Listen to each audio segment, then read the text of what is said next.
उत्तर प्रदेश के एक छोटे से कस्बे नूरगंज में एक गरीब मगर ईमानदार परिवार रहता था। इसी घर में पैदा हुआ था हसन अली।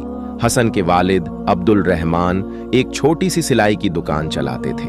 अम्मी फातिमा बीबी घर संभालने के साथ बच्चों को दीन की तालीम देती थीं। घर में पैसा कम था मगर नमाज, कुरान और सब्र की दौलत भरपूर थी। हसन बचपन से ही बहुत तेज था। वह घंटों टूटे रेडियो, पंखे और खिलौनों को खोल खोल कर देखता।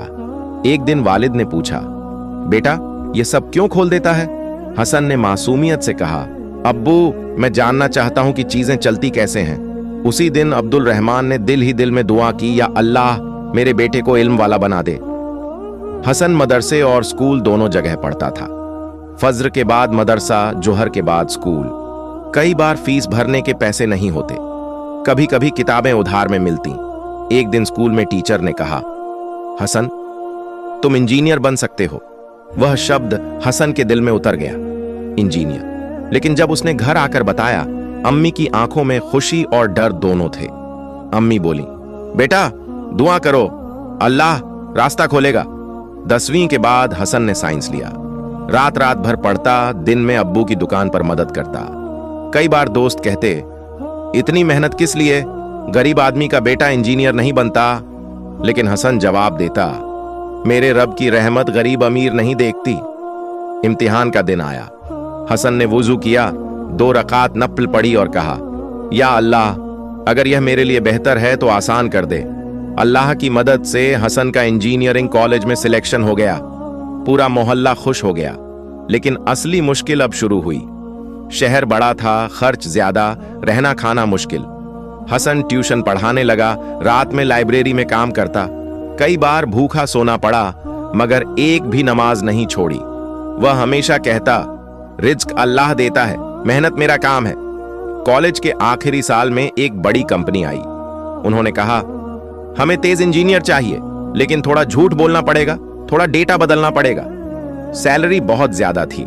दोस्त बोले, मौका है, छोड़ना मत। हसन की रातें बेचैन हो गईं। उसने कुरान खोला, आयत सामने आई, अल्लाह हराम में बरकत नहीं रखता। अगले दिन इंटरव्यू में हसन ने साफ कहा, मैं गलत काम नहीं कर सकता। कंपनी ने उसे रिजेक्ट कर दिया। घर वालों को पता चला तो अम्मी ने कहा, बेटा तू हार नहीं गया, तू पास हो गया अल्लाह के यहां। महीने बीत गए, नौकरी नहीं मिली। अब्बू बीमार पड़ गए, दवा के पैसे नहीं थे। एक रात हसन सजदे में रो पड़ा, या अल्लाह मैं थक गया हूं लेकिन तुझसे नाराज नहीं हूं।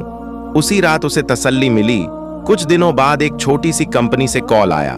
सैलरी कम थी मगर काम पूरी तरह हलाल। हसन ने तुरंत कबूल किया। धीरे धीरे उसकी ईमानदारी मशहूर होने लगी। एक बड़े प्रोजेक्ट में सबने गड़बड़ी की, लेकिन हसन ने सच बताया। कंपनी को नुकसान से बचा लिया। मालिक ने कहा, आजकल ऐसे इंजीनियर नहीं मिलते। हसन अब इंजीनियर था मगर उसका दिल मस्जिद में ही लगता। वह कहता, अगर नीयत सही हो तो नौकरी भी इबादत बन जाती है। उसने अपनी पहली सैलरी से अब्बू की दवा ली, अम्मी के लिए कुरान खरीदा, मस्जिद में चुपचाप चंदा दिया। कुछ सालों में हसन एक बड़ी पोस्ट पर पहुंचा। लोग उसकी इज्जत करते, लेकिन वह वही सादा इंसान रहा। एक दिन उसने एक गरीब बच्चे को टूटे खिलौने खोलते देखा। मुस्कुराकर बोला, पढ़ाई करना, अल्लाह मेहनत का बदला जरूर देता है। कहानी से सीख, हलाल कमाई सबसे बड़ी दौलत है। सब्र करने वालों के साथ अल्लाह है। नमाज और दुआ कभी बेकार नहीं जाती। इंजीनियर बनना बड़ी बात नहीं, इंसान बनना सबसे बड़ी इंजीनियरिंग है।